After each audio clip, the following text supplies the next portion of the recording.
आए भैया आप सबके बीच में मैं अपने समाज बहुजन समाज के प्रति एक गीत छोड़ रहा हूँ।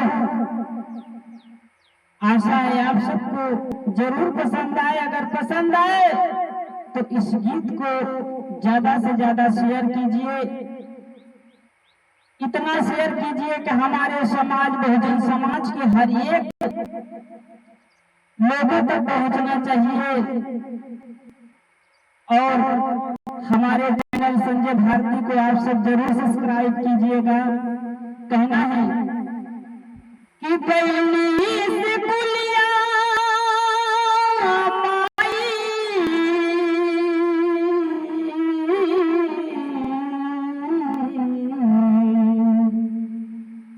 आज हमारे भारत देश में डॉक्टर भीमराव अम्बेडकर बाबा साहब बचपन में जब पहली बार स्कूल जाते हैं और उन्हें अछूत कह करके स्कूल से बाहर निकाल दिया गया, तब बाबा साहब आकर रोकर अपनी मां से कहते हैं, क्या कहते हैं कि गई से पुलिया माई, अरे कई कौन भूल है मारे लताना हमके काहे के अछूत है रे, मारे लताना हमके काहे के अछूत। गई से कुलिया माई, गई से कुलिया माई, कई कौन भूल है रे, मारे लताना हमके काहे के अछूत है रे, मारे लताना हमके काहे के अछूत।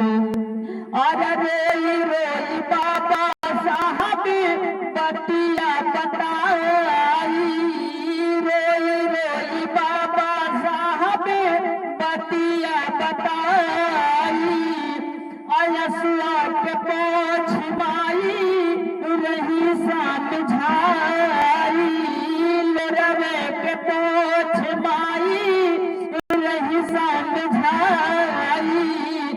कर में गले खा बबुआ, कर में गले खा बबुआ, कैला कबूल है रे, मारे लताना हमके काहे के अछूत है रे, मारे लताना हमके काहे के अछूत।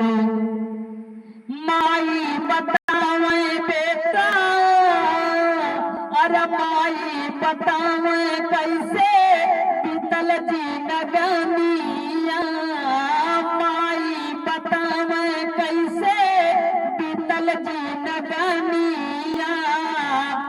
अगैलन परान बबुआ पियल बिन पानिया, गैलन परान बबुआ पियल बिन पानिया। हमार के बेजिंदगी बेटा,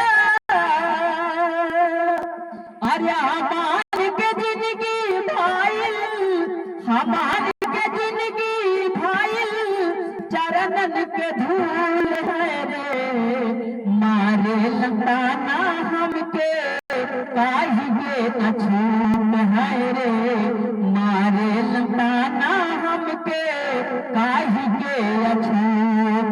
गैली से कुलिया माई, गैली से कुलिया माई, कई कवन भूल है रे, मारे लताना हमके काहे के अछूत है रे, मारे लताना हमके काहे के अछूत।